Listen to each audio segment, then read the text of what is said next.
आखिरी 2 मिनट।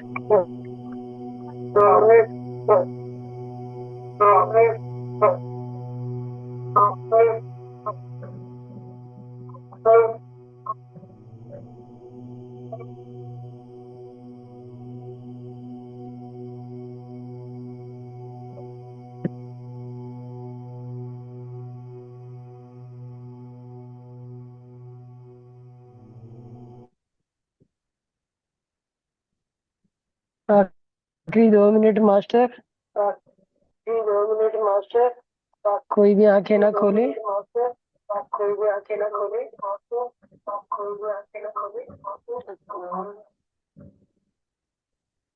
ध्यान में बने रहे।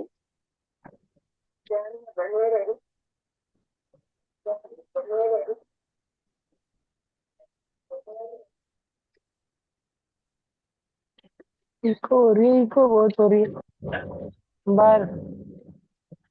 इको हो रही है। हाँ। हाँ। वो बोल रहे आपको हो रही है, मेरे को हो रही है सारी। सभी को होती।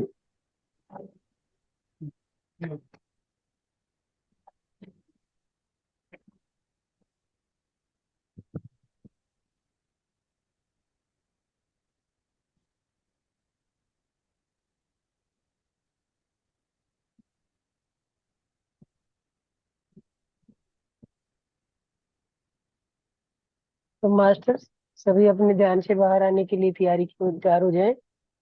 अपने पैरों को, उंगलियों को हिलाएं। आवाज सुन पा रहे हैं? और हाथों की उंगलियों को हिलाएं। और अपने हाथों को अपने आंखों पे रख लीजिए।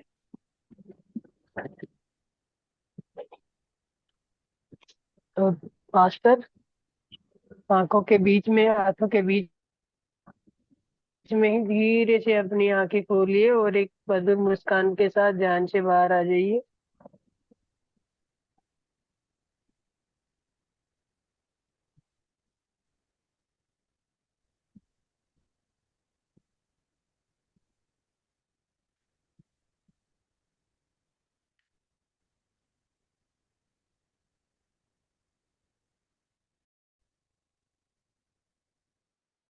जो ध्यान में बने रहना चाहते हैं वो ध्यान में बने रहें, और जो ध्यान से बाहर आना चाहते हैं वो ध्यान से बाहर आ जाएं। और जो अपना शेयर करना चाहता मास्टर, वो अपने अनुभव शेयर किए। यस मास्टर, सुन पा रहे हैं मेरी आवाज? जी जी मैडम, आ रही है आवाज। कभी पुष्कर कभी जी, कट सुन पा जाता रहे हैं आवाज मेरी? है। जी जी मैडम, आ रही है आपकी आवाज, आ कभी रही है? कभी आवाज ओके। कभी कभी कटता है। जी जी मास्टर, तो आप कोई भी अनुभव शेयर करना चाहेगा अपना? राजा जी, आप ही बताइए, कैसा अनुभव रहा आपका ध्यान में? कोई अनुभव नहीं मैडम, क्या अनुभव रहेगा। मतलब हम तो मैडम, वैसे आवाज सुन रहे हैं मैडम? जो भी है। आवाज सुन रहे हैं मैडम, आवाज आ रहा है। जी। बात है कि हाँ, मैडम आज सुन हम पा थोड़ा रहे लेट। हैं। हाँ जी, सुन पा रहे हैं, जी। आवाज आ रहा है। अच्छा। जी। चलो आवाज आ ठीक रहा है है। मैडम? और कोई, अनीला जी? जी मैडम, आवाज आ रहा है। Yes yes. जी अनीला जी? वैसे तो आज जी आ जी रहा है मास्टर, आवाज आ रहा है आपका। जी, वैसे तो आज हम मैडम लेट से ज्वाइन किए। हाँ जी, कुछ बोलिए। काम था, कुछ काम था, लेट से ज्वाइन किए, मगर वही हम्म। जो है 9:20 या 9:25 के हम्म। आसपास ज्वाइन किए। तो फिर भी यदि 5-10 मिनट के आसपास, 15 मिनट के आसपास ध्यान ध्यान हुआ, हम्म। तो वही ध्यान में थे, तो वही थोड़ा सा झटका लगना, थोड़ा मोड़ा हिलना, हाँ हाँ। इस तरीका का मेरे साथ अनुभव हो रहा था अभी जस्ट। हम्म। जी, बस यही अनुभव हो रहा जी। था मैडम। तो शरीर पे जो आपको कोई इफेक्ट आया मास्टर? नहीं नहीं, वो सब कुछ नहीं मैडम, वो सब उधर कुछ नहीं हो रहा। कुछ भी मन में थोड़ा ठहराव आया या नहीं आया? नहीं नहीं मैडम। ओके। ठीक है, धीरे धीरे आप ध्यान में बने रहें, ध्यान करते रहें। हाँ, ध्यान करते रहें तो जी एक दिन जरूर होगा सब। अनीता जी। जी जी। अनीता जी।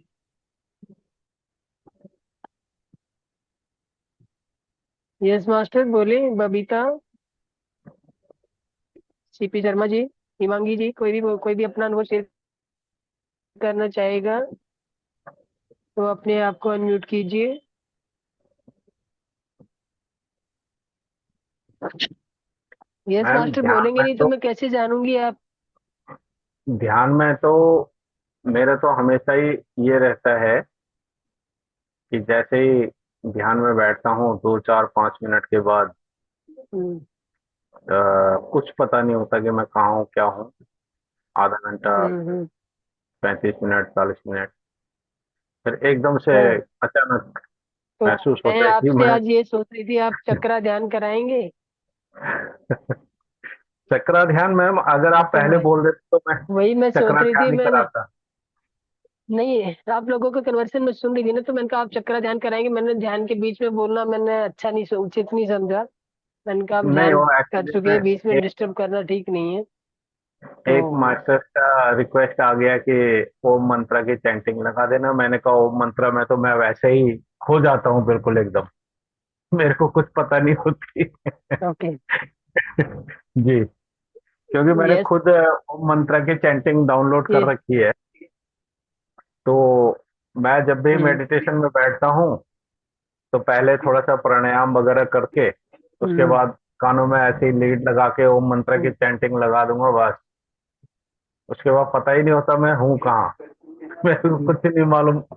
40 मिनट 50 मिनट तक कुछ पता नहीं। हम्म। और ये जो तो हमारा मास्टर और कोई कुछ कहना चाहेगा? ये जो हमारा यस मास्टर, आज्ञा बोलिए। चक्र है, यहाँ पे बहुत सेंसेशन हम्म। होती है, बहुत ही ज्यादा, और बड़ा आनंद आता है उसमें। हाँ, हम्म। ये मेरे साथ मतलब जब से मैं मेडिटेशन में 3.5 साल करीब हो गए मेरे को। तो मेडिटेशन के करीब पंद्रह हम्म। बीस दिन के बाद से ही मेरे को ये अनुभव होना हो गया था। हाँ, ये जो यहाँ पे तीसरा नेचर है आपका, हाँ जी। ये एक्टिव हो रहा है आपका। हाँ जी। हाँ, इसमें मेरे तो को ये कभी जो कभी लाइट्स दिखती है, कभी कलर्स दिखते हैं। हम्म। और मैंने आपको पिछली बारी में बताया था कि जब पहला दिन था मैंने एक बच्चे को देखा था।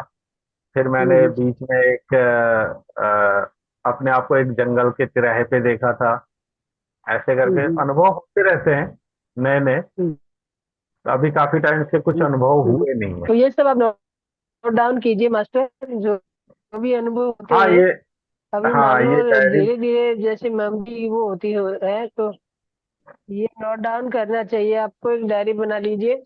और जिसको हाँ जो भी डायरी, अनुभव होता है, छोटा अनुभव बड़ा अनुभव जैसा भी होता है, कुछ भी जैसा भी होता है, हो, शरीर में जैसा भी। थोड़ी भी चेंजिंग लगता हाँ है। इवन आपको हाँ इरिटेशन ही हो रहा है, या आपको दर्द ही हो रहा है, या दर्द जो पहले से था वो बढ़ रहा है या कम हो रहा है, ये सब ध्यान के अनुभव होते हैं। तो हाँ। आप ये तो सब नोट डाउन कीजिए।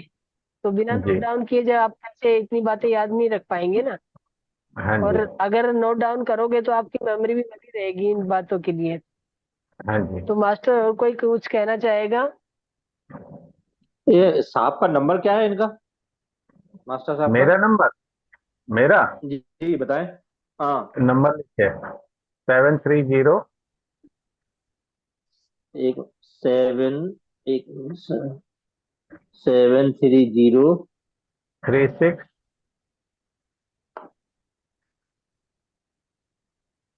73036 74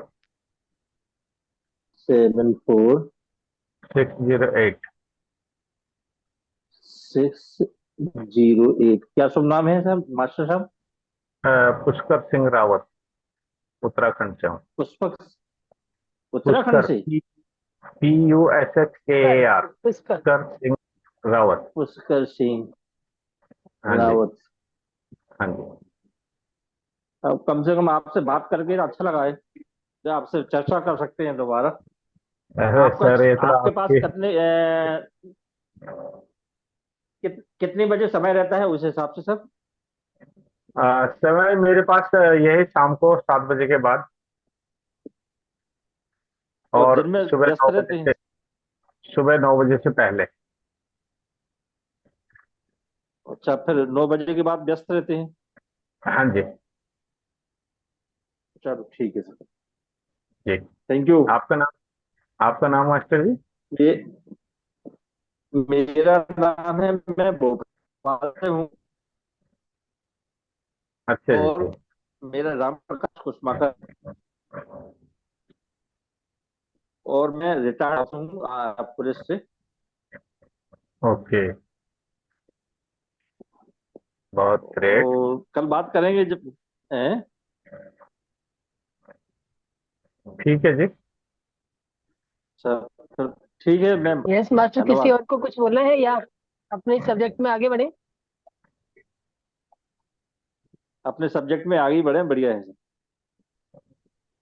नहीं, अभी मैंने कहा अनुभव किसी और को अनुभव से शेयर करना चाहेगा कोई? कोई करते ही नहीं अनुभव शेयर अपने। पवन जी बहुत दिन से चुप है, कैसे? क्या बात है? प्रीति जी, पवन जी, राम शुक्ला, कोई भी अपने आप को नमस्ते मास्टर। अनम्यूट कीजिए मास्टर। नमस्ते नमस्ते सरस्वती मास्टर। जी। नमस्कार मैम, मास्टर, आज बोलिए। मेरे ध्यान में आज अपना ध्यान में वीडियो ऑन ऐसा कीजिए ना हुआ। मैम।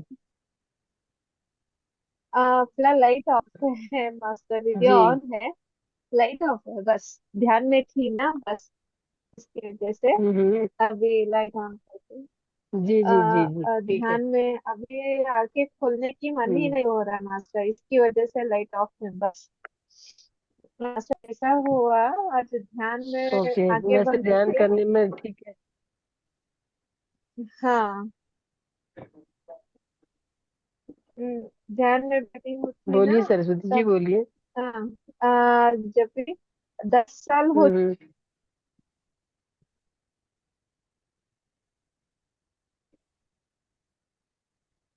आवाज नहीं आ रही आपकी।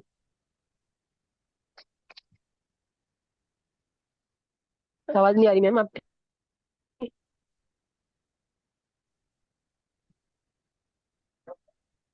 हेलो।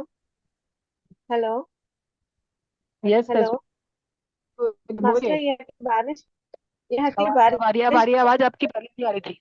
हाँ। बारिश की वजह से नेटवर्क की अच्छा, बारिश प्रॉब्लम आ रही हो है रहा है। यहाँ पर। हाँ हाँ, 2-4 दिन से लगभग बारिश हो रही है ठीक है, अब यहाँ आवाज पर। आ रही है, आप बोलिए। हम्म। मैं हम्म। वीडियो ऑफ कर देती हूँ, अभी थोड़ा ठीक लग रहा है इट्स ओके मास्टर। मैम, आप बोलिए, वीडियो ऑफ कर दीजिए। हाँ जी जी, हाँ। बोलिए, ठीक है। बस अभी ध्यान में थी ना, 10 साल, 10 12 साल हो चुके हैं हमारे सासू माँ के यहाँ एक बाबा जी की फोटो है, मगर वो ध्यान में थी, अभी वो जी। 10 साल हो चुके हैं, अभी मैं।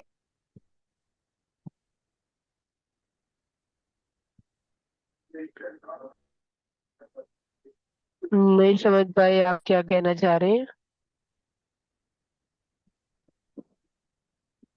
बोलिए। आवाज से फिर से आपकी आवाज आवाज गायब हो गई। हेलो। हेलो मास्टर, जी सुनते हैं? मास्टर, बोलिए। हाँ मास्टर।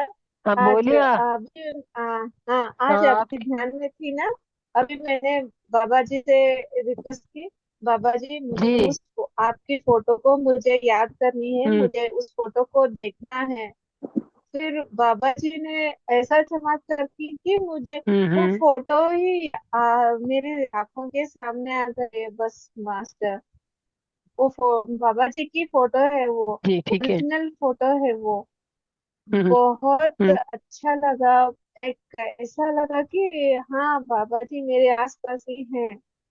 पहले तो हम्म। इसकी वजह एक रघुनाथ मास्टर है और एक आप मास्टर हो। Thank you hmm. मास्टर।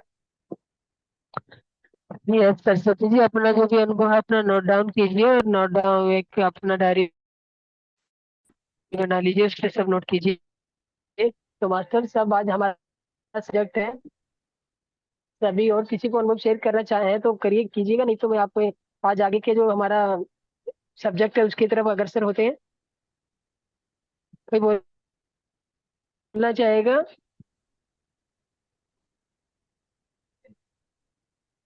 तो ठीक है मास्टर, आज का हमारा सब्जेक्ट है वेदो नारायण हरि।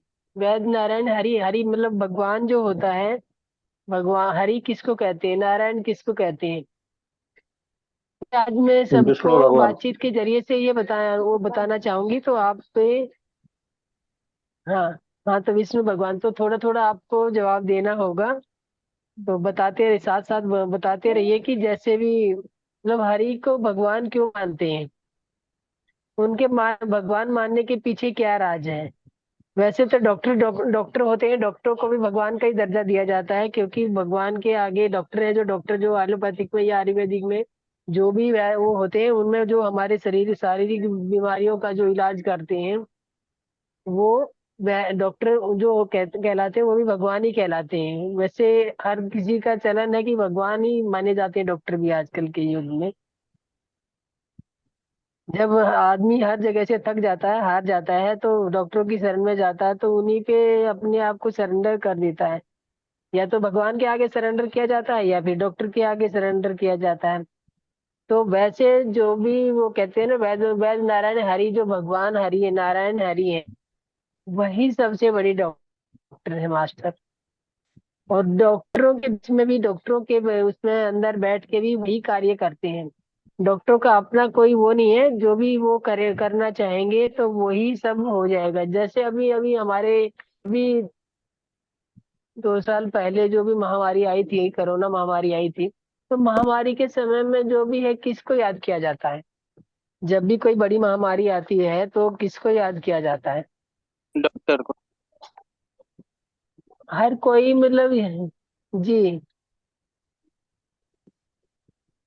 जब भी कोई मैडम। मतलब डॉक्टर के पास जाते हैं, उससे डॉक्टर के पास जाने से पहले भी, जी पहले बोलिए। पहले भगवान को, पहले बाद में डॉक्टर से बातें हाँ, तो पहले भगवान को याद किया जाता है, तो भगवान ही मतलब नारायण हरि जो है हमारे, विष्णु भगवान जो है वही सबसे बड़े वैद्य हैं, वही सबसे बड़े डॉक्टर हैं। अब जैसे महामारी के समय में कोई भी इस बात को सोचे बिना नहीं रह सकता था कि अगर जो फ्रंट लाइन पे जो काम करने वाले डॉक्टर हैं, जो चिकित्सक हैं, जो हमें स्वास्थ्य सेवाएं दे रहे थे, पेशावर जो भी, मतलब बहुत सारे लोगों ने उस समय मदद किया है, पुलिस वालों ने भी मदद किया है, सहायक कर्मचारियों के रूप में, कर्मचारियों ने तक मतलब बहुत सारे प्रयास किए हैं जो पब्लिक को हैंडल करने में, इसलिए महामारी से बाहर निकलने में हर आदमी ने जो भी जिसका कार्य था वो उन्होंने आगे बढ़ चढ़ के कार्य किया है और इस महामारी का सामना कर पाए हैं। और आज यहाँ पे ये वो उस समय भी वही था कि वही सबसे पहले जो भी कोई भी बात होती थी, सबसे पहले कोई भी हाथ जोड़ेगा कि भगवान बचाओ, भगवान बचाना, मतलब डॉक्टर से पहले भगवान का नाम आता था। और वो भगवान कौन है? भगवान तो आप खुद स्वयं आप हैं, लेकिन जो नारायण हरि हैं, जो वेदों के, जो वेद जो हमारे आयुर्वेद का जो वेदाचार्य थे, चरक सहित जो है ऋषि, तो वो एक कहानी के जरिए मैं मास्टर आपको बताना चाहूंगी। आपको समुद्र मंथन की कथा तो सबको मालूम होगी। कोई जी हाँ जी। या ना मेरे को जवाब देगा तभी मैं आगे बढ़ पाऊंगी। हाँ हाँ, हाँ, तो यस मैम, समुद्र सब। मंथन को तो आप लोग सभी जानते हैं। यस, हाँ तो जी। मास्टर समुद्र मंथन में जो मंथन जो हुआ था, तो उसमें जो धन्वंतरी जी आए थे अमृत कलश लेके, वो कौन थे? विष्णु विष्णु जी। मास्टर, विष्णु विष्णु हरि भगवान। हाँ, वो नारायण। विष्णु, हाँ। हाँ, तो उन्हीं का नाम नारायण है, उन्हीं का नाम विष्णु है, उन्हीं का कृष्णा, उन्हीं का राम। ये जैसे जैसे युग बदलते जाते हैं मास्टर, नाम बदलते जाते हाँ हैं, जैसे जैसे हमारे जन्म बदलते जाते हैं, तो हम भी अपने मतलब नाम, हमारे नाम भी अलग अलग होते चले जाते हैं। तो जो भी जो हम मतलब बीमारियों के इलाज करने के लिए तो डॉक्टरों की मदद ही करनी वो होती है, लेकिन सबसे बड़ा डॉक्टर कहते हैं ना कि भाई जब आदमी हर तरह से हार जाता है तो क्या किया जाता है? भगवान को याद किया जाता है। भगवान का और सुमिरन। औषधि के रूप में क्या माना जाता है? भगवान का सिमरन करते हैं, और सबके सब वो कहते हैं ना तुलसी गंगा जल ये सब मोक्ष। पवित्र हाँ। माने जाते हैं और भगवान रूपी माने जाते हैं। हाँ, तो मतलब जब गंगा जल जो होता है वो बहुत बड़ी औषधि का काम करता है। और वैसे भी जैसे विष्णु सहस्त्रनामा में जो है एक श्लोक आता है, जब शरीर जर्जर ही भूते व्याघ्री ग्रस्ते कोबराए औषधाय जानी जान ही हविताए वेदो नारायण है। मतलब जब शरीर बीमारियों से जर्जर हो जाता है, कोई काबिल नहीं बचता है, तो आगे हमारे आ जो रही है तो वैद्य नारायण हरि हैं वही हमारे सामने जी। आवाज नहीं आ रही है? तो आइए हम ये ये आ सब रही मिलते मैम, ही आ रही है। श्लोक में जो दर्शाया गया है वो मास्टर ये है। इस श्लोक में जो मास्टर दर्शाया गया है वो ये है कि बचाने के लिए इस्तेमाल जो शब्द किए गए हैं उनमें शरीर की युक्त जो है सीरियते अति शरीर, मतलब सीरियते का मतलब है शरीर जो घिस जाता है। जगन्नाथ दास दारू ने इसे शायद सबसे ठीक तरीके से इस प्रकार कहा है। जिस प्रकार मतलब पक्षी जो घोंसले में रहते हैं उसी प्रकार आत्मा जो हमारी होती है, हमारी आत्मा जो इस भौतिक शरीर में रहती है। जो पक्षियों का जो घोंसला होता है जंगल में होता है, पक्षियों से पेड़ों पे होता है, और हमारी आत्मा का जो घोंसला होता है ये हमारा भौतिक शरीर होता है। और जिस प्रकार पक्षी उड़ के अगले प्रजनन काल में नया घोंसला बनाते हैं, जैसे जैसे पक्षी जो मान लो अभी इस घोंसले में थे, फिर उन्होंने दूसरा उड़ के कहीं और चले जाते हैं तो दूसरा घोंसला बनाना पड़ता है। उसी प्रकार हमारी आत्मा भी, जैसे हमारी आत्मा इस शरीर को छोड़ के जाती है तो हमारी आत्मा को भी आगे बढ़ने के लिए कोई नया शरीर धारण कर नया शरीर ढूंढना पड़ता है।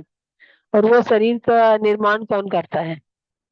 वैसे जैसे ब्रह्मा विष्णु महेश तीन देवों की वो चली आ रही है कि प्रथा चली आ रही है कि तीनों देव हैं। एक जो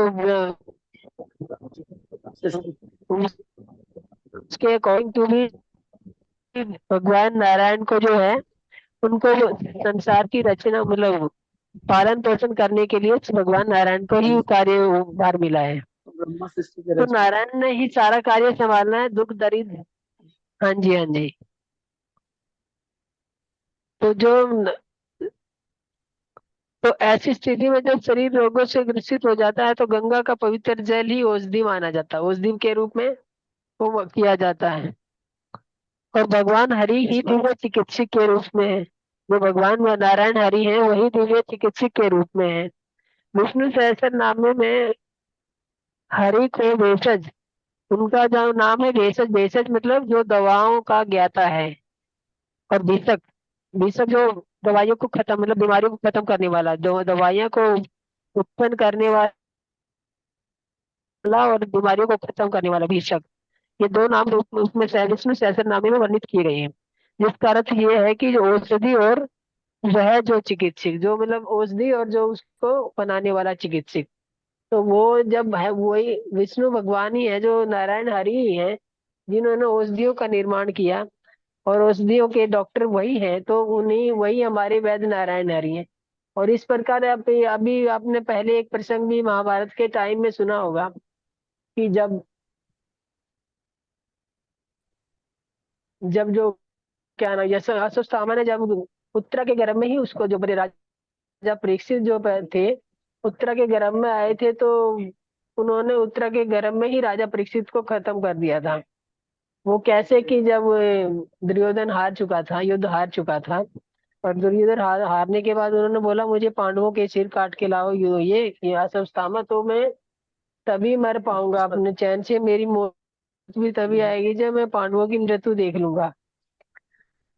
ये तो प्रसंग जानते ही होंगे आप सभी।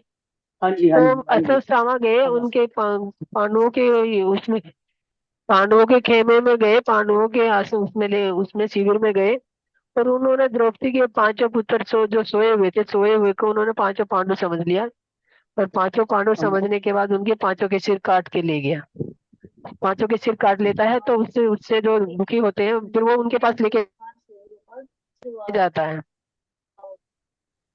दुर्योधन के पास जब लेके जाता है पांचों सिर काट के, तो दुर्योधन ने भी उसको बोला कि ये तुमने क्या किया, ये तुमने बहुत ही अनाचार किया है, कि ये तो पांडव नहीं है, ये पांडवों के पांच पुत्र हैं, ये निर्दोष है, तो इनकी हत्या के लिए मैं भी तुम्हें माफ नहीं करूंगा। लेकिन अब वो कर चुके थे जो जघन्य कार्य, उसके बाद जैसे अपनी द्रौपदी अपने मृत पुत्रों को देखती है तो वो बड़ा ही प्रलाप प्रलाप करती है, और प्रलाप करते करते अर्जुन और ये सब जाग जाग देखते हैं कि भाई ये क्या, क्यों ऐसा कर रही है। तो पता चलता है कि पांचों सोए पुत्रों की गर्दन अश्वत्थामा ने काट दिया, वो ले गया उसको, उनको पांचों को मार डाला। तो उसके बाद अर्जुन भी एक अपने जो होता है पशुपति या वो अस्त्र होता है उसका अनुसंधान करते हैं, और जब अनुसंधान जब आमने सामने आ जाते हैं अश्वत्थामा और अर्जुन, तो अर्जुन भी जो होता है वो अपने अस्त्र का वो करता है।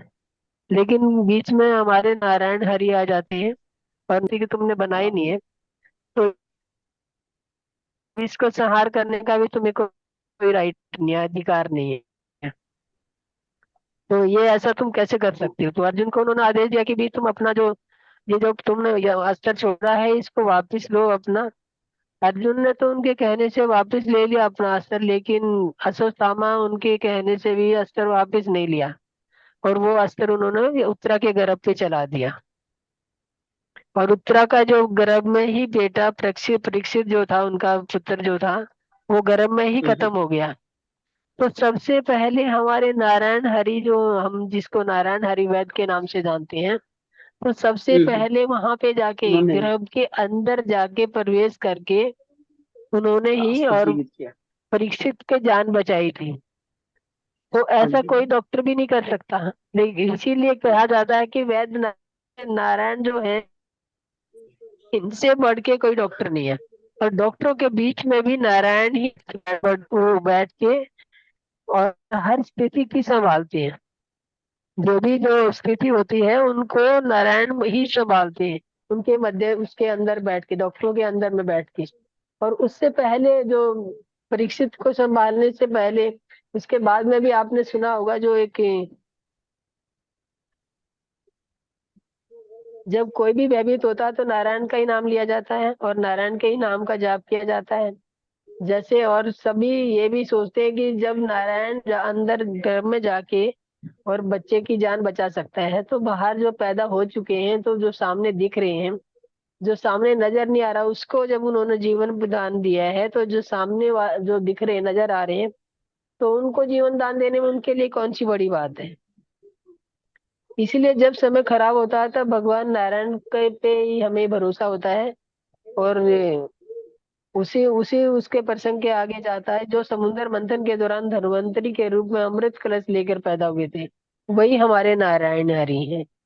जो और जो अकेले ही एक जो से भी लगाएंगे तो हाथ लगाने से ही जितने असाध्य रोग हैं, जो डॉक्टर दवा देके और सब कुछ सारे इलाज करके नहीं ठीक कर पाते हैं, नारायण हरि एक हाथ के स्पर्श द्वारा ही जटिल से जटिल असाध्य रोगों को ठीक कर सकते हैं।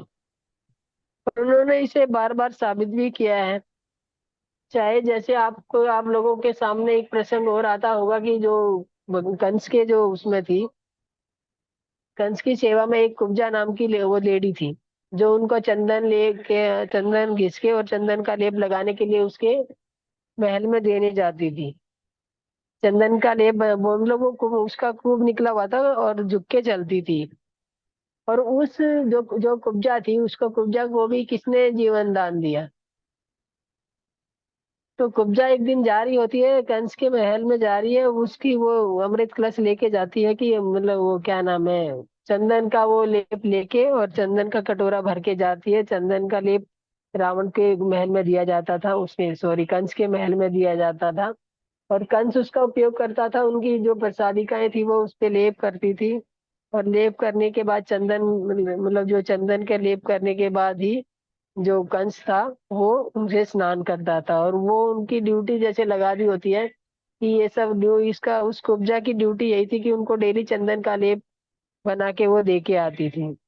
तो एक दिन उनको वही जो अभी जो हमारे विष्णु अवतार में कन्हैया अवतार में आई थी, कंस के समय में जो आई नारायण हरि हमारे, तो उन्होंने जब देखा कि उसको एक मतलब जो वो उनको बोला कि भाई सुंदरी कहाँ जा रही हो, तो उनको लगा, उस बौनी औरत को लगा, कुब्जा को लगा कि ये मेरा तिरस्कार कर रहे हैं और मुझे चिढ़ा रहे हैं मेरे को ये सब बोल के। लेकिन वो कहता है, उन्होंने बोला कि नहीं, हम मैं आपका तिरस्कार नहीं करना चाह रहा और ये सब मैं आपका मतलब मैं आप है इतनी सुंदर। तो उसने बोला कि ठीक है, तुम मतलब जो ये मेरा तुम वो कर रहे हो, हास्य पर वो कर रहे हो, ये तुम्हें नहीं होगा, कंस की सभा में जाके मैं कहूंगी और कंस तुम्हें इसके लिए सजा देगा। तो उन्होंने धीरे से जाके उनको हाथ का स्पर्श दिया और उसका जो कुब्जा का रूप ठीक हो गया और वो सुंदर नारी में परिवर्तित हो गई। उसको पूछ रहे मतलब वैसा उनको थे। आशीर्वाद दिया कि वो जब तक जिएगी, जब तक वो यौवना बनी रहे। जी। मैडम वो उसके पूछ रहे कभी थे। जो उसके बाद जब उन्होंने उनको छुआ उसके। जी जी बोले कि वो जो बोलिए। कृष्ण जी बोले कि वो जो कृष्ण भगवान थे उनको पूछ रहे थे कि ये जो चंदन है किसके लिए आप ले जा रहे हैं। तो यही सब वहाँ वाक्यात हुआ था। हाँ जी। तो बोले थे कि हाँ रावण हम्म। ले जा रहे हैं। तो बोले इतना तो रावण का क्या मैं जरूरत है, कंस। तुम मम्मी को लगा दो। हाँ हाँ, इस तरह का वहाँ हम्म। वाक्य हुआ था। जी हाँ, तो वो उनका वो होता ना, तो उनको वो लगा कि ये मुझे मेरे को हंस मेरे मतलब मजाक उड़ा रहे हैं मेरा। लेकिन वो मजाक नहीं था और उन्होंने उसको जैसे ही छुआ, कन्हैया कृष्ण भगवान ने उनको जैसे ही छुआ, तो उनको ऐसा आशीर्वाद मिला और वो जब तक जिंदा रही, जब तक वो यौवना बन के रही, उसका उनको कभी बुढ़ापा नहीं आया उसके छूने के बाद। और एक ऋषि हुए थे जो मुनि, जो क्या नाम है, जैनियों के तीर्थंकर थे, वारिद्राज। वादिराज तीर्थ एक मुनि हुए हैं। तो उनको भी नारायण भगवान ने, उनको अब उनका भी एक प्रसंग आता है कि नारायण भगवान ने उनको भी ना, उन्होंने जैसे ऋषि मुनि जो होते थे वो तो मान लो आप उनके पास दुखी होके गए, तो आपने बोला मुझे ये कष्ट है महाराज, तो आपका कष्ट उन्होंने ले लिया, पहले ऐसे ही होता था। तो वादिराज जो थे वो तीर्थंकर थे, जैनियों के तीर्थंकर थे वो। और उन्होंने भी ऐसे ही, जैसे पब्लिक आती रही उनके पास अपनी अपनी दुविधा देके, और उन्होंने भी किसी का कोड ले लिया। और वो एक आदमी, एक होता हर जगह होता है कि कुछ लोग तो शुभचिंतक होते हैं और कुछ जलने वाले भी होते हैं। तो जो वारिद ऋषि था उनसे कोई उनका जो वो था, उनको उनसे भी एक आदमी जो था चिढ़ता था, क्योंकि वो मुनि उनको टच करके ही बीमारियों को ठीक कर दे रहे थे और उसका जो पैसा धंधा था वो उनसे ठप हो रहा था। तो उसने राजा को शिकायत कर दी कि ये जो जो वारिद ऋषि है, मुनि है, ये इसके पास पब्लिक जाती है, ये खुद तो कोढ़ी है, क्योंकि उसने किसी का कोड ले लिया था। तो खुद तो ये कोढ़ी है और कोढ़ी दूसरों का इलाज करेगा, ये तो पूरे समाज में। यस। जी मास्टर बोलिए।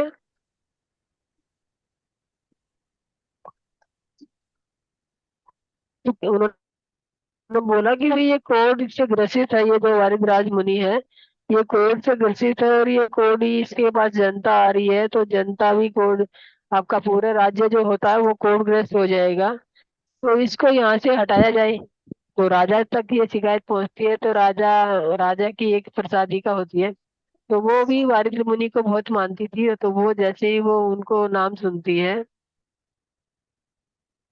तो वो गुस्से में आ जाती है और वो बोलती है कि वो ऐसा हो नहीं सकता, ये झूठ बोल रहा है, जो ये कह रहा है कि उस मुनि को, वारिद मुनि को कोढ़ हो रखा है, ऐसा ये झूठ बोल रहा है।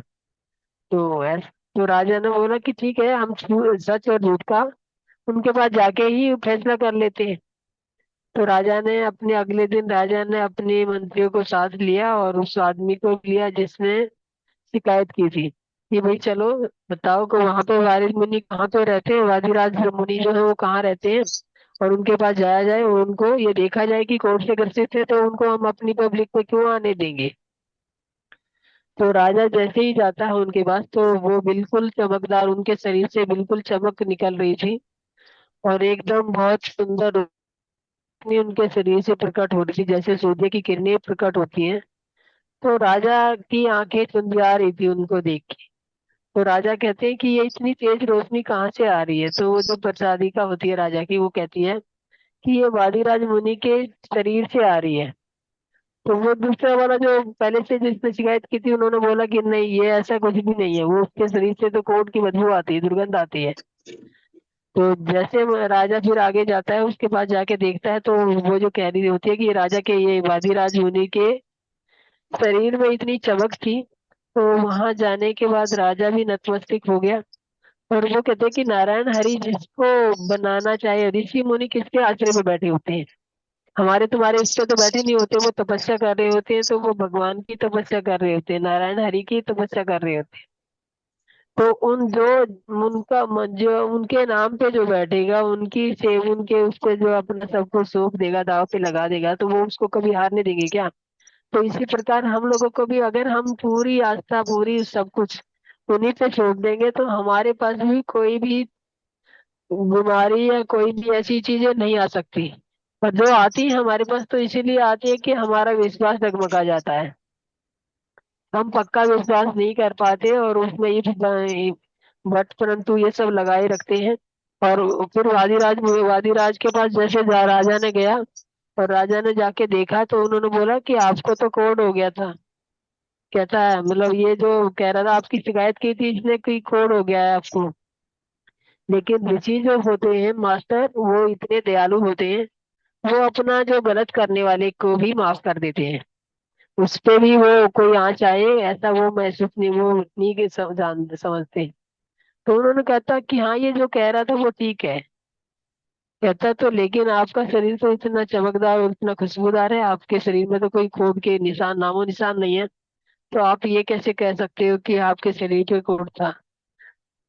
तो उन्होंने बोला कि ये एक छोटी उंगली जो होती है उसकी, उसने छोटी उंगली पे अभी कोट बचा के रखा था। उन्हें पता था कि राजा साक्ष्य के लिए आने वाले हैं, और ये अगर वो आदमी जिसने मेरा शिकायत की है, अगर मेरे पास कोई कोर्ट का साक्ष्य नहीं होगा, तो उसको उसकी सजा मिलेगी। और मुनि नहीं चाहते थे कि कोई किसी को भी सजा मिले।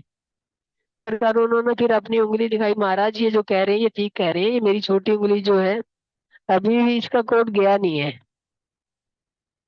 तो नारायण हरि वो कहते हैं ना, वो इतने हैं कि उनको याद करने मात्र से वो सब दूर दूर बैठे बैठे ही कर देते हैं। और अंत में भक्ति के प्रति श्रीमद करना, उससे ये श्लोक के स्मरण करते हैं। जवर जवर जो होता है, जवर अव्याय नरसिंह है, नर सिंह है, सम्राने माता राधि दुरितासिगा लिरांडे पोपु करिन विम कामदा विवाद मते। मतलब इसका मतलब ये है मास्टर, कि श्री नरसिंह अविनाशी शरीर स्वरूप देह में निवास करते नरसिंह, जिसे जवर हरता भी कहते हैं। नरसिंह जो नरसिंह अवतार भगवान ने लिया था, उ- उसके लिए प्रहलाद भगत को बचाने के लिए, जो हिरण्यकश्यप को मारने के लिए जो नरसिंह अवतार भगवान ने लिया था, वो नरसिंह अवतार जवर हरता भी है, मतलब बीमारियों के, रोगों के हरता भी है। एक किस्म से उनके भी रोग, उनके जो हिरण्यकश्यप का भी जो था, उनको भी एक रोग ही था ये, कि वो जो चीज थी, जो चीज है उसे मानने को राजी नहीं थे, और जो नहीं है उसे मनवा रहे थे, जबरदस्ती लोगों से मनवा रहे थे। ये भी एक असाध्य रोग था कि जो चीज नहीं है, अपने दबाव में आके और वो चीज मान्यता उनको वो कर रहे हैं। तो वो जौहरहारी कहलाते थे, और रोगों को नष्ट करने के लिए सर्वत्र व्याप्त रहते थे। इसीलिए हमेशा हमें नरसिंह का ध्यान करना चाहिए, जब नरसिंह भगवान का ध्यान करना चाहिए। उनके नाम के स्मरण मात्र से सभी पाप नष्ट हो जाते हैं, तुरंत खत्म हो जाते हैं मास्टर। उनके नाम लेने से ही सारे पाप जो होते हैं वो खत्म हो जाते हैं। और इस प्रकार हमारे जो वैद्य नारायण हरि हैं, वो इतने वो हैं कि वो सब देव, सब वो कहते हैं सब देवों के देव हैं, और सब डॉक्टरों के डॉक्टर हैं। चरक और वे सुश्रुत ऋषि वगैरह, ये सब उनके जो हमारे आयुर्वेद के जो वो थे, ग्रंथ थे, ये सब उन्हीं की मेहरबानी से ये सब हुआ था कि ये सब कर पाए थे ऋषि मुनि। क्योंकि ऋषि मुनियों ने जो तपस्या करी थी, हरि नारायण की तपस्या की थी, और उन्होंने वो ये सब कोई पढ़ा नहीं था कहीं से। ये ज्ञान जो आयुर्वेद का ज्ञान जो लिया था चरक ऋषि ने, अष्टांग हृदय में जो उन्होंने लिखा है, ये सब उन्होंने कहीं से पढ़ा नहीं था, ये उनके अंदर से जागृत हुआ था। और जागृत हमारी कृपा से तो होगा नहीं, नारायण हरि की कृपा से ही ये सब उनके अंदर, उनकी उत्पत्ति वो हुई थी। इसी प्रकार वो सब वेद कहलाए, और वेदों के वेद जो होते हैं वो मतलब इन वेदों को बनाने वाले जो वेद हैं, वेदो नारायण हरि, इनसे सबसे ऊपर है हमारे वेद नारायण हरि है। तो मास्टर मेरे पास इतना ही प्रसंग था। तो आपको किसी और को कोई और इसके बारे में जानना अगर जानकारी बताएं। और मैं आप यहीं पे, अगर जिसको कैसा लगा आप बताइए। आज मैं अपनी वाणी को यहीं पे विराम देना चाहूंगी। आप कोई सुझाव देना चाहता है या कोई आगे बताना चाहता है, किसी को इससे आगे जानकारी है तो बताइए। और कैसा लगा आपको ये सब प्रसंग? जी बहुत अच्छा। जी बहुत जी बहुत अच्छा अच्छा। प्रश्न था मैम, बहुत ही बढ़िया। जी हाँ जी, बहुत ही अच्छा लगा। थोड़ा सा नेटवर्क इशू है, इसलिए मैंने कैमरा ऑफ कर रखा है। कोई बात नहीं। हाँ जी, आवाज वही तो है ना, क्लियर जैसे आ रही तैसे है वो ना? कहते हैं ना कि जी मास्टर आवाज क्लियर आ रही है। और वही हाँ जी। कहते हैं कि उसकी जब हर कहावत के आगे पीछे लिखा होता है कि उसकी मर्जी के बिना पत्ता नहीं हिलता। तो इसी को बिल्कुल। कहते हैं डॉक्टर भी, डॉक्टर के अंदर भी जब आता है, जब आखिरी स्टेज पे इंसान आखिरी स्टेज पे होता है, तो उस समय भी अगर वो कहते हैं ना कि भाई भगवान ही इसे बचाए, तो भगवान हम्म। मतलब डॉक्टर को ये नहीं कहता डॉक्टर इसे बचाए। तो अगर जी। डॉक्टर में इतनी कैपेबिलिटी होती या डॉक्टर ये सब कर पाते, एक जो शरीर का जो हमारा बाल होता है ना, ये बाल जो होता है, डॉक्टरों हाँ ने जी। साइंस ने इतनी तरक्की कर ली है, लेकिन एक बाल तक ओरिजिनल बना नहीं पाए हैं। ना। वो वेदों का वेद जो है नारायण हरि, उसने जो रचना रच डाली है।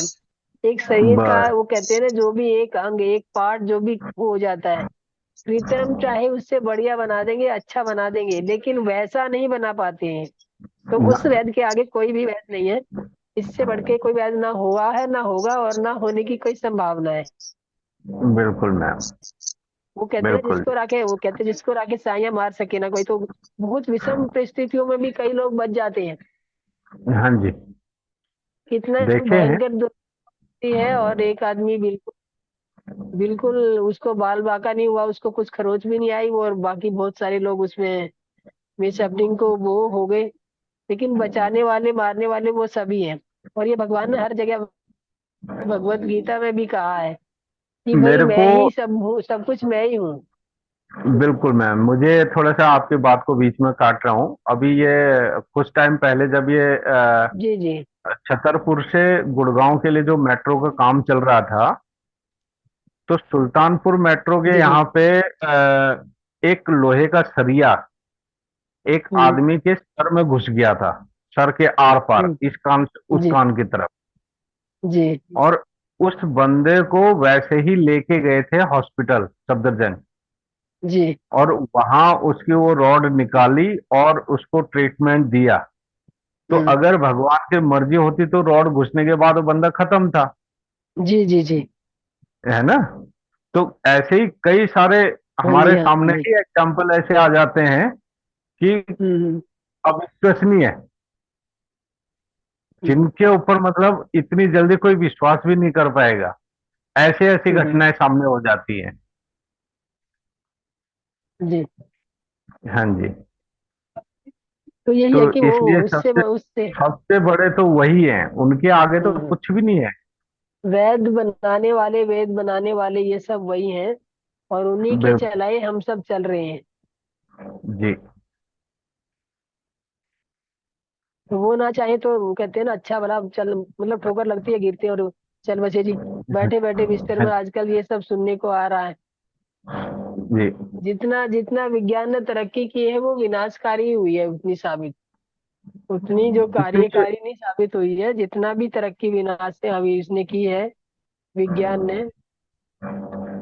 अब ये अभी मोबाइल कोरोना का देख ही लगा लीजिए। लीजिए, कोरोना की अभी वैक्सीन लगा दी। अभी हम जी। मोबाइल पे जूम मीटिंग में एक साथ बैठे हुए हैं, ये विज्ञान की हम्म तरक्की है। और मीटिंग लेकिन खत्म वो है होने ना के बाद यही सदुपयोग और मोबाइल।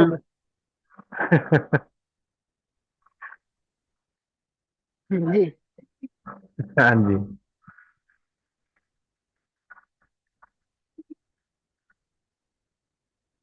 तो मास्टर सभी वो कहते हैं ना, सबके भीतर भगवान, वो सबके भीतर अंदर वो वही बैठा, वही पूर्ण आत्मा है। पूर्ण आत्मा का अंश जो हम लोग हैं उसी के अंश है। और हम पूर्ण आत्मा जी। का अंश कितने भी टुकड़े किए जाए उसके मास्टर, हाँ जी। जैसे अब हम लोग हैं, हम मान लो एक इंसान का बताओ कि उससे एक आत्मा उसके पास आई, तो उसके बच्चे हुए, तो बच्चों में आत्मा कहाँ से अलग से आई? तो उसी आत्मा के अंश टुकड़े है। टुकड़े होते जाते हैं। वही वही हाँ जी। हाँ, वही आगे अंश होते जाते हैं। लेकिन परमात्मा का अंश भी पूर्ण ही होता है, वो पूर्ण है। और जितने भी टुकड़े किए जाएंगे वो पूर्ण ही रहेंगे, कोई ना, अधूरा नहीं रहता। सब तो वही है। इसीलिए वो पूर्ण आत्मा है और पूर्ण परमात्मा है और पूर्ण नारायण हरि है। हाँ जी। अब जैसे कयारू जो ध्रुव भगत, जो ये क्या नाम, प्रहलाद भगत, जब अपनी माँ के गर्भ में थे, आए थे, तो उस समय जी। भी भगवान, मतलब जो उसका जो बाप था हिरण्यकश्यप जो था, वो तो नारायण का वो था, बैरी था, हाँ जी। विष्णु का बैरी था। विष्णु ने उसके जो, विष्णु से वो बहुत ज्यादा नफरत करता था। तो जब नारायण के आश्रम, नारद के आश्रम में कयारू जा रही थी, उस समय भी उन्होंने बोला कि देखो मेरे बच्चे को, मेरे मेरे तो जो भी, मेरे बच्चे को विष्णु का नाम नहीं लेना चाहिए, तू कभी विष्णु का नाम इसके कान में नहीं डालेगा। हम्म। तो उन्होंने उससे कमिटमेंट किया था कि हाँ मैं इसके कान में विष्णु का नाम नहीं डालूंगा। लेकिन वो नारायण नारायण करते रहते, नारायण नारायण करते हुए प्रहलाद भगत पैदा हुए। तो बाद में जब जाके नारायण, जो हिरण्यकश्यप ने पूछा उससे, नारद से, कि तुमने मेरे बेटे को विष्णु का नाम क्यों रटाया, मतलब इसको विष्णु भगत क्यों बनाया? तो उन्होंने बोला कि मैंने, जैसे आपने कहा था कि मैंने तो इसको विष्णु का नाम ही नहीं लिया, कौन कहता मैंने नाम बताया इसको, विष्णु रटने के लिए बोला। तो कहते तो ये कैसे विष्णु भगत हो गया? मतलब उसके अनेकों नाम है, सहस्त्र नाम, मतलब हजार नाम उसके हैं। और हजार हाँ के भी हजार उसके, कितने तो होते हैं, जितने इंसान है, उतने असंख्य उसके नाम है। जी। नारायण रट के भी वो पिछड़ गया, तो वही आगे वो कहते हैं ना कि आखिर में काम उन्होंने ही आना है। सब वेदों पे जो भारी पड़ने वाले हैं, सबके आगे वो कहते हैं, जब सब हथियार छोड़ देते हैं, तो वो अपने हथियार उस समय उठाते हैं, और वहां से भी वो बाहर निकाल के ले आते हैं। तो जी। उससे बड़ा वैद तो कोई हो ही नहीं सकता। नहीं। और कोई कुछ कहना चाहेगा? हेमलता जी, आप कुछ बोलेंगे?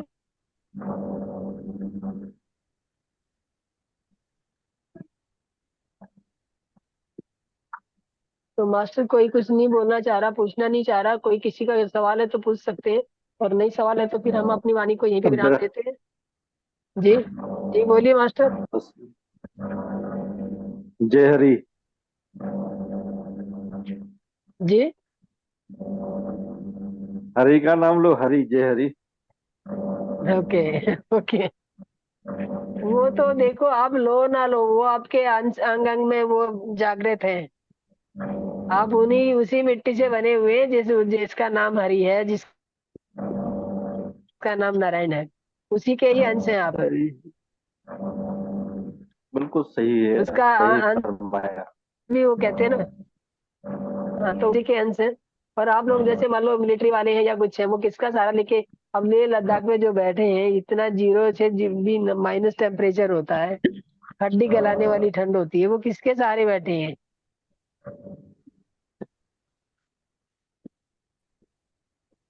मैम आज बहुत अच्छा ध्यान हुआ है। सबसे बड़ा और ओम की ध्वनि से जो आपने ध्यान कराया और इतनी अच्छी सारा विष्णु भगवान के बारे में बताया कि वो बहुत ही अच्छा लगा। सब रिपीट हो गया, कृष्णा के माध्यम से महाभारत सब देखा तो है, लेकिन सब स्मरण हो गया ये सारी चीजें।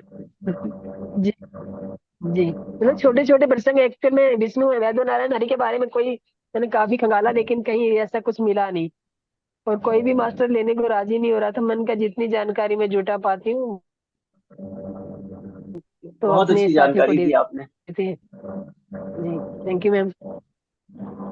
और एक बार सबको स्मरण हो गया, मतलब वैसे तो सब याद ही है, जी लेकिन जब ये भूल जाते हैं ना रोज की दिनचर्या में। हाँ, तो इसे कहते हैं कि जो भी अनुभव आपको आते हैं, छोटा भी अनुभव सही, चाहे आपको अच्छा है या बुरा है, जो भी अनुभव आता है वो नोट डाउन करने की आदत बना लीजिए। क्योंकि नोट डाउन करेंगे आप, उसको रिपीट करेंगे, रिमाइंडेंगे, अपनी वो कहते हैं ना रील को घुमाएंगे, तो आपके अनुभव है ना आगे ले जाएंगे। एक एक अनुभव जो आप मतलब नोट डाउन नहीं करेंगे और उसको यूं ही लिख के यूं ही छोड़ देंगे, देखेंगे और छोड़ देंगे, तो कुछ टाइम के बाद वो अपने मानस पटल से हट भी जाता है, उसकी जानकारी आपको नहीं रहती है।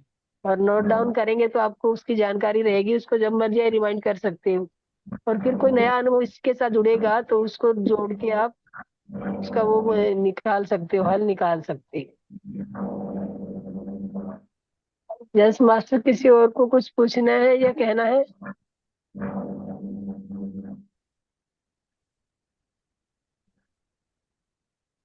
तो आज की मीटिंग यहीं पे, आज का जो है यहीं पे विराम दिया जाता है वाणी को। ओके तो मास्टर मास्टर, सभी को मैं बहुत बहुत धन्यवाद, नमस्कार। बहुत बहुत धन्यवाद सभी को साथ बने रहने के लिए और मुझे सुनने के धन्यवाद लिए। मास्टर सभी को। Thank you all of you master.